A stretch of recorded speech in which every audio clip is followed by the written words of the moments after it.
എല്ലാവർക്കും നമ്മുടെ പുതിയൊരു വ്ലോഗിലേക്ക് വീണ്ടും സ്വാഗതം.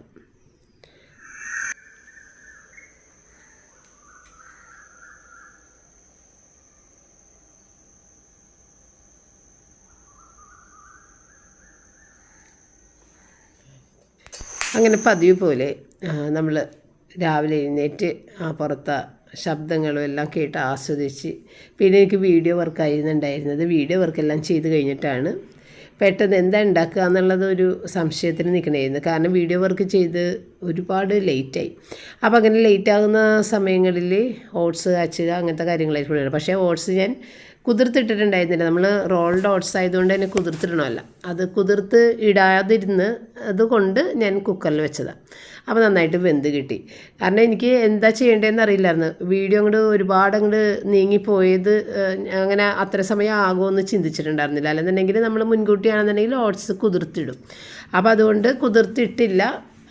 ഇങ്ങനെ കുക്കറിൽ നല്ലതായിട്ട് വേവിച്ചെടുത്ത് പാല് ചേർത്ത് അത് പപ്പക്കൊക്കെ എടുത്ത് കൊടുക്കും. അപ്പോൾ ഇന്നത്തെ ഏറ്റവും വലിയൊരു പരിപാടി കേക്ക് ഉണ്ടാക്കുക എന്നുള്ളതാണ്. എനിക്ക് 2-3 കേക്ക് ഉണ്ടാക്കണം. അപ്പം ഞാൻ ഇന്ന് 3 കേക്ക് ഉണ്ടാക്കാമെന്നാണ് വിചാരിച്ചതെങ്കിലും സംഭവം നമ്മുടെ മുട്ട തീർത്തിരിക്കണമായിരുന്നു. അപ്പോൾ ഏതായാലും ഇനിയിപ്പോൾ പപ്പനെ വിടണ്ട, ഏതായാലും ഇത്രയും നേരമായി ഇതിൻ്റെ ഇത്രയും കാര്യങ്ങളും ചെയ്തു തുടങ്ങിയപ്പോഴാണ് മുട്ട കുറവാണെന്ന് കണ്ടത്. അപ്പം ഞാൻ വിചാരിച്ച അടുത്ത ദിവസം ഒരു കേക്ക് ഉണ്ടാക്കാം. പിന്നെ നമ്മളുടെ ഈ ഒരു സ്റ്റൗവിൽ 3 കേക്ക് ഒന്നിച്ച് വെക്കാൻ പറ്റില്ല. കാരണം ആ ഇത്തിരി വണ്ണം കൂടിയ പാത്രങ്ങളായതുകൊണ്ട് തന്നെ 2 പാത്രങ്ങൾ ഒന്നിച്ച് ഇതിൽ ഇരിക്കില്ല. അപ്പോൾ ഏതായാലും 2 ഇപ്പോൾ ഉണ്ടാക്കിയിട്ട് നാളെ 1 ഉണ്ടാക്കാമെന്ന് വിചാരിച്ച് 3 കൂടിയിട്ടുള്ള കാരമലാണ് ചെയ്യണത്. അപ്പോൾ ഇന്ന് 2 ഉണ്ടാക്കിയിട്ട് അടുത്ത ദിവസം 1 ഉണ്ടാക്കാം. അങ്ങനെ കാരമലൊക്കെ ചെയ്ത് വെച്ച് പിന്നെ ചിക്കൻ ഓർഡർ ചെയ്തത് വന്നിട്ടുണ്ട്. നമുക്ക് റൂബിക്ക് ചിക്കൻ വേവിക്കാനുണ്ടായിരുന്നു. അപ്പോൾ റൂബിക്കുള്ള ചിക്കനും വേവിച്ച്, പിന്നെ ഞാൻ കുറച്ച് ചിക്കൻ എടുത്തിട്ട് പിള്ളേർക്ക് ഞാനൊരു അൽഫാമിൻ്റെ ഒരു മിക്സ് മേടിച്ചിട്ടുണ്ടായിരുന്നു. അതൊന്ന് ട്രൈ ചെയ്യാൻ വേണ്ടിയിട്ട് ആദ്യം 1 കിലോ ചിക്കൻ ഒന്ന് തൂക്കിയെടുത്താണ് കേട്ടോ. 1 കിലോ ചിക്കനിൽ ഒരു 50 ഗ്രാം പൊടി ഇടാനാണ് പറഞ്ഞേക്കുന്നത്. അത് 125 ഗ്രാമിൻ്റെയാണ് ഞാൻ മേടിച്ച പാക്കറ്റ്. അതിനകത്തുനിന്ന് ഏതായാലും 50 ഗ്രാം എടുത്ത് ബാക്കി മാറ്റി വെക്കാമല്ല. അപ്പോൾ അങ്ങനെ അതേ 50 ഗ്രാം എടുത്തിട്ടുണ്ട്. പക്ഷേ ഇതിനകത്ത് പറഞ്ഞേക്കണതനുസരിച്ച് 1/2 കപ്പ് തണുത്ത വെള്ളം, ചില്ല് വാട്ടർ ഒഴിക്കാനാണ് പറഞ്ഞേക്കണത്. പിന്നെ 1/4 കപ്പ് എണ്ണയും കൂടി ഒഴിക്കാനാണ് പറഞ്ഞേക്കണത്. ഇത് എന്തിനാണ് ഇത്രയും വെള്ളമെന്ന് എനിക്ക് മനസ്സിലായില്ല. അപ്പോൾ ഞാൻ വിചാരിച്ച് കുറച്ച് നേരം കഴിയുമ്പോൾ ഇത് തിക്കായിട്ട് ഇതിൽ പിടിച്ചിരിക്കുമെന്ന് വിചാരിച്ചേട്ടാ. എന്നിട്ട് വേറെ ഒന്നും ചേർക്കേണ്ട ആവശ്യമില്ല, ഉപ്പും എല്ലാം ഉണ്ട് അതിനകത്ത്. എന്നിട്ട് ചിക്കൻ മാരിനേറ്റ് ചെയ്ത് ഫ്രിഡ്ജിലോട്ട് 2 മണിക്കൂർ വെക്കാനാണ് പറഞ്ഞത്. അപ്പോൾ ഞാൻ വിചാരിച്ച 2 മണിക്കൂർ വെച്ച് കഴിയുമ്പോഴത്തേക്കും ചിക്കനിൽ ഇതൊക്കെ ഇങ്ങനെ പറ്റി പിടിച്ചിങ്ങനെ കട്ടിയായിട്ടിരിക്കുമായിരിക്കും എന്നൊക്കെ വിചാരിച്ചെങ്കിലും 2 മണിക്കൂർ കഴിഞ്ഞെടുത്തിട്ടും സംഭവം അങ്ങനെ തന്നെ ഈ വെള്ളത്തിൽ കിടക്കണ പോലെ തന്നെ ഉണ്ടായിരുന്നു. അപ്പോൾ ഏതായാലും ഇനി 2 മണിക്കൂർ കഴിഞ്ഞിട്ടല്ലേ നമുക്ക് അതൊക്കെ വറുക്കാനുള്ളൂ. പിന്നെ ആണെങ്കിൽ കേക്കിൻ്റെ കാര്യത്തിന് കുറച്ച് കഴിഞ്ഞിട്ടൊക്കെ ചെയ്ത് തുടങ്ങാം എന്ന് വിചാരിച്ചിട്ട് ഞാൻ ഒന്ന് പെരക്കൊക്കെ തുടച്ചിട്ട് വൃത്തിയാക്കാമെന്ന് വിചാരിച്ച്. ഭയങ്കര പൊടിയല്ലേ. അപ്പോൾ അങ്ങനെ അതൊക്കെ കഴിഞ്ഞ് അപ്പോൾ നമ്മുടെ റൂബിക്കുഞ്ഞ് ഭയങ്കര വിഷമിച്ച് കിടക്കണതാണ് കേട്ടോ ഇത്. കാരണം മമ്മി ജോലി ചെയ്യണത് കാരണം അവൾക്ക് സങ്കടമാണ്. അവളുടെ കൂടെ ഇരിക്കൂലല്ല, തിരക്കാണ്. ക്രിസ്മസ് ടൈം പ്രത്യേകിച്ചും അവൾക്ക് ഏറ്റവും വിഷമത ഉണ്ടാക്കുന്ന ഒരു കാലഘട്ടമായിട്ട് എനിക്ക് തോന്നാറുണ്ട്. ക്രിസ്മസിന് ഒരുപാട് പണികളായിരിക്കുള്ളൂ എനിക്ക്. അപ്പോൾ അവളിങ്ങനെ മാറി സങ്കടപ്പെട്ട് കിടക്കും. ഇപ്പോൾ അതാണ് ആ കണ്ടത്, ഭയങ്കര വിഷമിച്ച് കിടക്കണേണ്. അങ്ങനെ ഇടക്കിടക്ക് എടുക്കണമേ റൂബിനെ. അപ്പോൾ അങ്ങനെ വരുമ്പോഴത്തേക്ക് ഞാൻ എടുക്കൂല. അപ്പോഴതൊക്കെയാണ് വിഷമം അവൾക്ക്. അപ്പോൾ ഞാൻ വിചാരിച്ചേ ചിക്കൻ ഫ്രൈ ഉണ്ടാക്കാം. പിന്നെ ഇത്തിരി ബ്രിഞ്ചാളെടുത്തിട്ട് അതൊന്ന് വഴുതനങ്ങ എടുത്തിട്ട് അതൊന്ന് വെറുതെ ഒന്ന് താളിച്ചെടുക്കാമെന്ന് വിചാരിച്ച്. പപ്പയ്ക്ക് മുട്ടക്കറി തലേദിവസം ഉണ്ടാക്കിയതിൻ്റെ ബാക്കിയുണ്ട്, അതിനെ കൂടി ഇതും കൂടി ചേർത്ത് കൊടുക്കുമ്പോൾ ഓക്കെയാണ്. അപ്പോൾ അതിന് വേണ്ടിയിട്ട് ആ ബ്രിഞ്ചോളും കൂടിയൊക്കെ ഒന്ന് അരിഞ്ഞെടുത്ത് അതൊന്ന് താളിക്കണേനെ. പിന്നെ ചിക്കൻ കുട്ടികൾ കഴിക്കുന്ന സമയത്തൊന്ന് ഫ്രൈ ചെയ്താൽ മതി. അപ്പോൾ ഇതൊക്കെ കഴിഞ്ഞിട്ടുണ്ടെങ്കിൽ നമുക്ക് കേക്ക് അങ്ങോട്ട് എടുത്ത് വെക്കാൻ. അതാണ് കേക്ക് താമസിച്ച് വെക്കാം. കാരണം നമ്മൾക്ക് കേക്ക് വെച്ച് കഴിഞ്ഞിട്ടുണ്ടെങ്കിൽ ചിലപ്പോൾ 1 മണിക്കൂറൊക്കെ അങ്ങനെ തന്നെ പിന്നെ നമുക്കൊരു കാര്യങ്ങളും അടുപ്പിൽ എടുക്കാനോ പറ്റില്ല. കേക്ക് അവിടെ സെറ്റാണോ നമുക്ക് മാറ്റാൻ പറ്റില്ല. അപ്പോൾ അതുകൊണ്ട് അതിന് മുൻപുള്ള കാര്യങ്ങളൊക്കെ ഒന്നും വേഗം ചെയ്ത് തീർക്കണേ. അപ്പോൾ പപ്പേനെ പുറത്തേക്ക് ഞാൻ ഈ നട്ട്സ് മേടിക്കാൻ വിട്ടിട്ടുണ്ടായിരുന്നു. നട്ട്സ് നമ്മൾ മേടിച്ചിട്ടുണ്ടായിരുന്നില്ല, സോക്ക് ചെയ്യേണ്ട ആവശ്യം ഉണ്ടായിരുന്നില്ല. അതുകൊണ്ട് അപ്പം നട്ട്സ് ഒരു 1/2 കിലോ ബ്രോക്കണും മേടിച്ച് 1/4 കിലോ ബദാമും പിന്നെ അത് അലങ്കരിക്കാനുള്ള നട്ട്സ് മുഴുവൻ കശുവണ്ടി എടുത്ത് പിന്നെ റം എസെൻസും പ്ലം എസെൻസും പിന്നെ എന്താണ് കാരമലും പപ്പ മേടിച്ചിട്ട് വന്ന്. കാരണം ആരോ പറഞ്ഞു കേട്ട് പോളക്കണ്ണ മാർക്കറ്റിൻ്റെ അവിടെ ഈ ഒരു കടയുണ്ട് കേക്കിൻ്റെ സാധനങ്ങളുടെ, അവിടെ കിട്ടുമെന്ന് പറഞ്ഞപ്പോൾ അപ്പോൾ അവിടെ പോയിട്ട് എന്നെ വിളിച്ച് മേടിക്കട്ടെ എന്ന് ചോദിച്ചപ്പോൾ അവൻ മേടിച്ചോന്ന് പറഞ്ഞ്.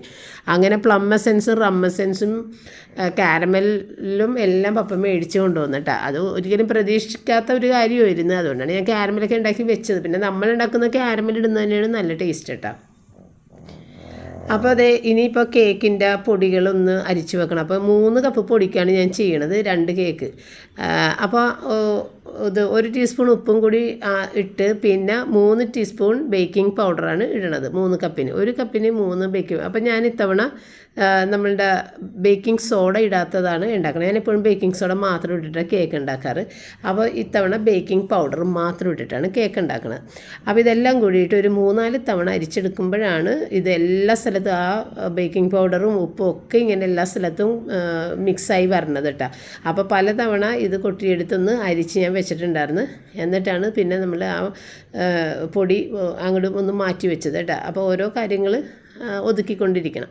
അപ്പോൾ കേക്ക് കൂടുതൽ ഉണ്ടാക്കണവർ ഇതുപോലെ പൊടി അരിച്ച് എടുത്ത് നേരത്തെ തന്നെ മിക്സ് ചെയ്തൊക്കെ വെച്ച് കഴിഞ്ഞാൽ എളുപ്പമാണ്.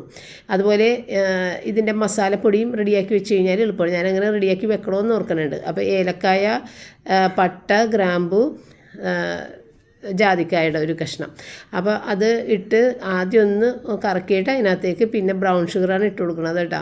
ഇപ്പം നമ്മൾ 2 കേക്കിന് വേണ്ടിയിട്ട് 1.5 കപ്പ് ബ്രൗൺ ഷുഗർ ഇടണം. ഒരു കേക്കിന് 3/4 കപ്പാണ് എടുക്കണം. കാരണം നമ്മൾ കാരമൽ കൂടി ഇടുന്നുണ്ടല്ലോ, അപ്പോൾ അതിനും ചെറിയ മധുരം ഉണ്ടാവും. 3/4 കപ്പ് ഏറ്റവും കുറവാണ് കേട്ടോ. നമ്മൾ കടയിൽ നിന്നൊക്കെ മേടിക്കുന്ന കേക്കിന് ഭയങ്കര മധുരമായിരിക്കും. അപ്പോൾ അത്രയും മധുരം വേണ്ടല്ലാന്ന് വെച്ചിട്ട് 3/4 കപ്പ്, അല്ലെന്നുണ്ടെങ്കിൽ 1 കപ്പ് ഇടാം. അപ്പോൾ ഇത്തവണ ഞാൻ ബ്രൗൺ ഷുഗർ വെച്ചിട്ട് ചെയ്യാമെന്ന് വിചാരിച്ചു. ബ്രൗൺ ഷുഗർ വെച്ച് ചെയ്തിട്ട് ഒരു കുഴപ്പമില്ല, നമ്മൾ വേറെ ടേസ്റ്റ് വ്യത്യാസങ്ങളോ ഒന്നുമില്ല. പിന്നെ വെള്ള പഞ്ചസാര കഴിക്കാത്ത ആളുകൾക്ക് ഏറ്റവും നല്ലതാണ് ബ്രൗൺ ഷുഗർ. ഇത്തിരി കൂടി ഹെൽത്തിയാണല്ലോ. അപ്പോൾ അത് വെച്ചിട്ടാണ് ഞാൻ ബ്രൗൺ ഷുഗർ വെച്ചിട്ട് ചെയ്യണത്. അങ്ങനെ അതേ പൊടിച്ചൊക്കെ എടുത്തിട്ടുണ്ട് കേട്ടോ. ഇനിയിപ്പോൾ നമ്മൾ മുട്ട വെള്ളയും മഞ്ഞയിട്ട് വേർതിരിച്ച് 6 മുട്ട എടുക്കണം. ഒരു കേക്കിന് 3 മുട്ട. കാരണം ഞാൻ 1.5 കപ്പോളം പൊടിയാണ് എടുക്കണതല്ല ഒരു കേക്കിന്. ഇപ്പോൾ വലിയ കേക്ക് ഉണ്ടാക്കാൻ വേണ്ടിയിട്ടാണ് 1 കിലോ അടുത്തുള്ള കേക്ക് കിട്ടും. അപ്പോൾ അതുകൊണ്ട് തന്നെ മുട്ടയുടെ എണ്ണം കൂടുതൽ വേണം. അല്ലെങ്കിൽ ഞാൻ 2 മുട്ട എടുക്കുക. അപ്പോൾ 6 മുട്ടയുടെ വൈറ്റ് അത് നമ്മൾ നല്ല സ്റ്റിഫ് പീക്കായിട്ട് ആയതിനു ശേഷം കുറച്ച് ഇത് പഞ്ചസാര പൊടിച്ചത് കുറച്ച് ചേർത്ത് കൊടുക്കുക, പകുതി. എന്നിട്ട് പിന്നെയും അടിച്ച് അത് മാറ്റി വെക്കുക. ഇത്രയും മാത്രമേ നമ്മൾ ഇതിനകത്ത് ചേർക്കുന്നുള്ളൂ. പഞ്ചസാര പൊടിച്ചതും ഈ എഗ്ഗ് വൈറ്റും കൂടിയിട്ട് നന്നായിട്ട് മിക്സ് ചെയ്ത് മാറ്റി അതിന് ശേഷം നമ്മൾ എഗ്ഗിൻ്റെ യോക്ക് ബീറ്റ് ചെയ്യണത് കേട്ടോ. അപ്പോൾ എഗ്ഗ് യോക്ക് ബീറ്റ് ചെയ്യുമ്പോൾ അതിനകത്തേക്ക് നമുക്ക് എസൻസുകളെല്ലാം കൂടി ചേർത്ത് കൊടുക്കുക. കാരമൽ, ഓയിൽ, അത്ര സാധനങ്ങൾ ചേർത്തിട്ട് നമുക്ക് ബീറ്റ് ചെയ്യാം കേട്ടോ. എന്നിട്ടാണ് പിന്നെ ബാക്കിയുള്ള പൊടിച്ച പഞ്ചസാര, അപ്പോൾ 2 എണ്ണത്തിലും കുറച്ച് പഞ്ചസാരയിട്ട് നമ്മൾ ചേർക്കും. അപ്പോൾ അതേ ഓയിൽ എടുത്തേക്കുന്നത് ബട്ടർ എടുക്കാം, മിക്സ് ചെയ്തെടുക്കണമെങ്കിൽ മിക്സ് ചെയ്തെടുക്കാം. ഇപ്പോൾ നമ്മൾ 1/2 കപ്പാണ് ഒരു കേക്കിന് വേണ്ടിയിട്ട്. അപ്പം ഞാൻ 1 കപ്പ് ഓയിലിട്ടിട്ടാണ് ഈ അടിക്കുന്നത്. കാരണം 2 കേക്കിന് വേണ്ടിയിട്ട് 1 കപ്പ് ഓയിൽ. അപ്പോൾ 1 കപ്പ് ബട്ടർ വേണമെങ്കിൽ എടുക്കുക, അല്ലെന്നുണ്ടെങ്കിൽ മെൽറ്റ് ചെയ്ത ബട്ടർ കേട്ടോ, റൂം ടെമ്പറേച്ചറിലാക്കിയിട്ടുള്ള ബട്ടർ. അതും അല്ലെന്നുണ്ടെങ്കിൽ 1/2 കപ്പ് ഓയിലും 1/2 കപ്പ് ബട്ടറും എങ്ങനെ വേണമെങ്കിലും എടുക്കാം. ഞാനിപ്പോൾ ഓയിൽ മാത്രം എടുത്തിട്ടുണ്ടാകുന്നത്. എന്നിട്ട് നമ്മൾ അത് ആ പഞ്ചസാരയും എല്ലാം ചേർത്ത് കഴിഞ്ഞ് പിന്നെ വാനില എസൻസ് മാത്രം ഇട്ടാലും കുഴപ്പമില്ല. ഞാനെപ്പോഴും വാനില എസൻസ് മാത്രം ഇട്ട് എടുക്കണം. കാരണം ഇങ്ങനെയുള്ള പ്ലം എസൻസ്, റം എസൻസ് നമ്മുടെ നാട്ടിലേക്ക് കിട്ടാറില്ല. എറണാകുളത്തൊക്കെ പോയി മേടിക്കണം. പിന്നെ അത് മെനക്കെട്ട് അവിടെ വരെ പോകേണ്ടതെന്ന് വെച്ച് മേടിക്കാറില്ല. ഇപ്പം നമ്മളുടെ വീടിൻ്റെ തൊട്ടടുത്തുള്ള സ്ഥലങ്ങളിൽ നിന്ന് തന്നെ കിട്ടിയതുകൊണ്ട് മേടിച്ചതാണ് കേട്ടോ. അപ്പോൾ റം എസൻസും പ്ലം എസൻസൊക്കെ വളരെ കുറച്ച് 1/2 ടീസ്പൂണിൽ താഴെ ഞാൻ ചേർത്ത് കൊടുത്തത്. ഒരുപാട് അതിൻ്റെ കുത്ത് ടേസ്റ്റ് വരണ്ടല്ലോ എന്ന് വെച്ചിട്ട്. പിന്നെ നമ്മൾ ഓൾറെഡി കാരമൽ ചെയ്ത് വെച്ചേക്കുന്നതുകൊണ്ട് കാരമൽ ഇട്ട് പിന്നെ എസൻസ് ഏതായാലും പപ്പം മേടിച്ചുകൊണ്ട് വന്നില്ലേ എന്ന് വിചാരിച്ച് കുറച്ചൊന്ന് ഇട്ട് കൊടുത്തു കേട്ടോ. പിന്നെ കാരമൽ ഇടുമ്പോഴാണ് നല്ല ടേസ്റ്റ്. എന്തായാലും കേക്കിന് കാരമൽ ഇടുമ്പോൾ നല്ലൊരു ടേസ്റ്റ് തന്നെ. എന്നിട്ട് ഇനി അതൊന്ന് ബീറ്റ് ചെയ്തിട്ട് നമുക്ക് നമ്മുടെ ഡ്രൈ ഫ്രൂട്ട്സ് നമ്മുടെ ഡ്രൈ ഇൻഗ്രീഡിയൻസും കൂടി ചേർത്ത് പൊടികൾ ചേർത്തിട്ട് അതും മിക്സ് ചെയ്തെടുക്കണം. അപ്പോൾ എൻ്റെ ഈ റമ്മസെൻസും ഇതൊക്കെ തുറക്കാനായിട്ട് കുറച്ച് പാടായി പോയിട്ടാ. അപ്പോൾ അങ്ങനെ അത് ഓരോന്നേ നമ്മൾ ഇങ്ങനെ ചിലത് ഇതിനകത്ത് ഇട്ടത് കണ്ടിട്ടില്ല. കാരണം അതിൻ്റെ ബോട്ടിൽ തുറക്കാനായിട്ട് കുറേ ബുദ്ധിമുട്ടായി പോയി. അപ്പോൾ റയനെ കൊണ്ടൊക്കെ തുറപ്പിച്ച് അങ്ങനെ കുറേ നേരം പോയിട്ടാ. അപ്പോൾ നമ്മൾ റമ്മസെൻസും പ്ലമ്മസെൻസും ഒരു 1/2 ടീസ്പൂൺ വെച്ച് ചേർത്തിട്ടുള്ളൂ. 1 ടീസ്പൂൺ വെച്ച് ചേർക്കാം, എങ്കിലും ഞാൻ അധികം ചേർത്തില്ല. പിന്നെ 2 ടീസ്പൂൺ വാനില എസൻസ്, പിന്നെ നമ്മളുടെ ഓയിൽ 1 കപ്പ് ഓയിൽ ഇട്ടിട്ടുണ്ട്, പിന്നെ കാരമൽ. ഇത്ര സാധനം ഇട്ടിട്ടാണ് അത് അടിച്ചിട്ടുണ്ടായിരുന്നത് കേട്ടോ. അപ്പോൾ അതിനകത്തെല്ലാം കണ്ടിട്ടില്ല, അതാണ് ഞാൻ അങ്ങനെ പറഞ്ഞത്.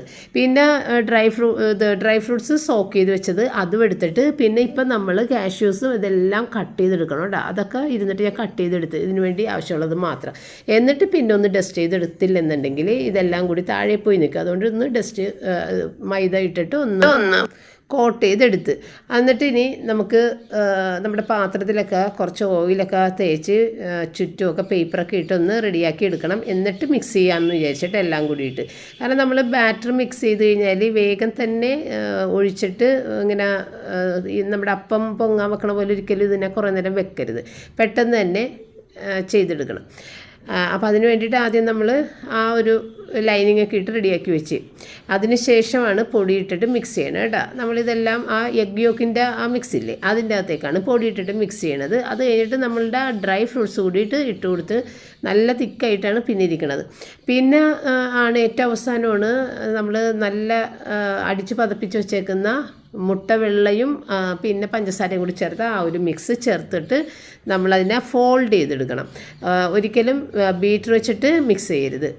ഇതിനെ വേണമെന്നുണ്ടെങ്കിൽ നമുക്ക് ബീറ്റർ വെച്ചിട്ട് മിക്സ് ചെയ്യാം. പക്ഷേ എഗ്ഗ് നമ്മൾ നല്ല പതപ്പിച്ച് നിർത്തിയേക്കണല്ലേ, അത് ബീറ്റർ വെച്ച് മിക്സ് ചെയ്ത് താന്നു. അപ്പോൾ അത് നമ്മൾ ഇത്തിരി ടൈം എടുത്ത് ഫോൾഡ് ചെയ്ത് കട്ട് ചെയ്ത് ഇങ്ങനെ അതിൻ്റെ അകത്ത് മിക്സ് ചെയ്തെടുക്കുന്നത് ഒരിത്തിരി പണിയാണ്. സാധാരണ ഞാൻ മയണൈസ് പോലെ എണ്ണയും മുട്ടയും കൂടി അടിച്ചിട്ടാണ് ചെയ്യണത്. വളരെ പ്രധാനപ്പെട്ട ഒരു ആൾക്ക് കൊടുക്കാൻ വേണ്ടിയിട്ട് ഉണ്ടാക്കുന്ന കേക്ക് ആയതുകൊണ്ട് തന്നെ കുറച്ച് ടൈം എടുത്തിട്ട് ഞാൻ ചെയ്തതാണ്. അല്ലാന്നുണ്ടെങ്കിൽ ഞാൻ എല്ലാവർക്കും വേണ്ടിയിട്ട് ഒരുപോലെ അങ്ങോട്ട് ഉണ്ടാക്കി ചെയ്യണത് കേട്ടോ. അപ്പോൾ അതുകൊണ്ട് ഞാൻ ഇത്തവണ ഇങ്ങനെ മുട്ടയൊക്കെ അടിച്ചെടുത്തിട്ടൊക്കെ തന്നെ ഉണ്ടാക്കി. അപ്പോൾ ഇതൊരു ടൈം പോണ ഒരു പരിപാടിയാണ്, കുറേ പ്രോസസ്സ് കൂടുതലാണ്. മറ്റേതാകുമ്പോൾ നമുക്ക് ആ മയണൈസ് പോലെ ഒറ്റ അടിക്കലടിച്ച് വേഗം തന്നെ ആക്കാം. പിന്നെ ഇതുപോലെ ചെയ്യുമ്പോഴേക്കും നമ്മുടെ കേക്കിൻ്റെ ടെക്സ്ചറൊക്കെ കറക്റ്റ് ആയിരിക്കും കേട്ടോ. അത് ഇത്തിരി ബുദ്ധിമുട്ടാണെന്നുണ്ടെങ്കിലും സംഭവം നല്ല അടിപൊളിയായിട്ട് കിട്ടും. അങ്ങനെ ഇതിനകത്താക്കി. പക്ഷേ ആ ഒരു റൗണ്ട് ഷേപ്പിലുള്ള കേക്കിലിട്ട പേപ്പറില്ലേ അതങ്ങോട്ട് നീങ്ങിപ്പോയി എന്ന് തോന്നുന്നുണ്ട്. കേക്ക് വെന്ത് വന്നപ്പോഴത്തേക്കും പേപ്പറിൻ്റെ അടിയിൽ കൂടി കേക്കിൻ്റെ ബാറ്റർ ഒഴുകിയിട്ട് പേപ്പർ ഇങ്ങനെ കേക്കിന് ഒരു വെട്ട് പോലെ ഇങ്ങനെ നടുക്ക് വന്നുപോയി. അപ്പോൾ അതെനിക്ക് ഭയങ്കര വിഷമമായിപ്പോയി. ആ കേക്കായിരുന്നു നല്ലത്, ശരിക്കും നല്ല ആ ഒരു റൗണ്ട് ഷേപ്പിലുള്ള കേക്കിലായിരുന്നു കണ്ടത്. പിന്നെ ഞാൻ പറഞ്ഞില്ലേ നമ്മളുടെ ബർണർ ഒരു പണി തന്നിട്ടുണ്ടായിരുന്നു. ബർണർ ശരിക്കും നമ്മുടെ കേക്ക് വേവിക്കാൻ പറ്റുന്നില്ല. പെട്ടെന്ന് ഒരു കേക്ക് അങ്ങോട്ട് വെന്തുപോയി. ഒരു കേക്ക് ഒരുപാട് ലേറ്റായിട്ട്, 2 ബർണറും 2 ടൈപ്പിൽ. അപ്പം നമ്മൾ മാക്സിമം കുറഞ്ഞ തീയിലാണ് ഇടണമെന്നുണ്ടെങ്കിലും ഒരു ബർണറിൽ അങ്ങനെ അങ്ങോട്ട് മാക്സിമം കുറക്കാൻ പറ്റില്ല. നമ്മളിങ്ങനെ കെട്ട് പോണ രീതിക്ക് വെക്കണം, എന്നാലേ കേക്ക് കുറേ നേരം ഇരുന്ന് ബേക്ക് ആകുമ്പോഴാണ് കേക്ക് പെർഫെക്റ്റ് ആയിട്ട് ഇടുന്നത്. അപ്പോൾ ഒരു ബർണറിൽ അറ്റം വരെ ഒന്നും ആക്കാൻ പറ്റില്ല. ആ ഒരു ഇതിൽ അങ്ങനെ തന്നെ നിൽക്കുള്ളൂ. അപ്പോൾ അതിലെ കേക്ക് പെട്ടെന്ന് അങ്ങോട്ട് വെന്തുപോയി. അപ്പോൾ നമ്മുടെ ഈ സ്റ്റൗ ഇപ്പോൾ പുതിയതായതുകൊണ്ട് തന്നെയും എനിക്ക് ഈ കേക്ക് ബേക്ക് ചെയ്യണ കാര്യത്തിൽ കുറച്ചൊരു ബുദ്ധിമുട്ട് തോന്നി. ബാക്കിയുള്ളതൊക്കെ ഓക്കെ. കേക്കിന് ഭയങ്കര നേരിയ തീയിലേ പാടുള്ളൂ.